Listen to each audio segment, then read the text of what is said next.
Akangga, ukangga, opangga, siningga mehrini ber. Muruvvat qil deyaptilar. Ya'ni yordam qo'lini cho'z deyaptilar.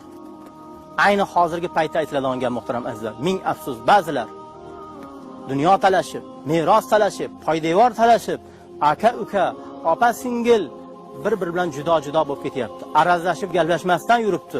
Ming afsus muhtaram azizlar. Xudo panoh bersin bundan. Rasululloh nima dedilar? Qaysi bir farzandni otasi o'tgandan keyin, onasi o'tgandan keyin akasidan, ukasidan, opasidan, singlisidan aloqasini uzsa, Alloh taolo u bandasi bilan aloqani uzib qo'yadi degan ekanlar. Xudo saqlasin. Musa alayhissalom Alloh taolo bilan so'zlashayotgan paytlarda Xudo taolo aytdiki, "Ey Musa, falonchi bandam 3 kunda o'ladi" degan ekan. Musa alayhissalom haligi bandani kuzatib yurdilar.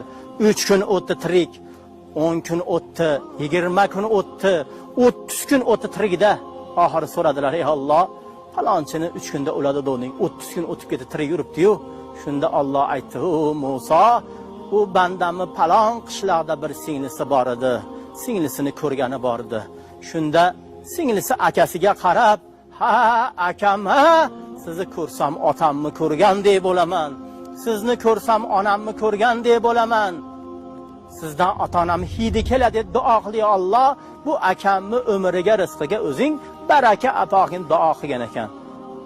Duosini barakotidan Xudo aytayapti, bu bandamni umriga 30 yil qo'shib qo'ydim degan ekan. Muhtaram azizlarim, umrimga, rizqimga Alloh baraka ato qilsin desiz, aka, uka, opa, singil intifoq bo'ling ekan.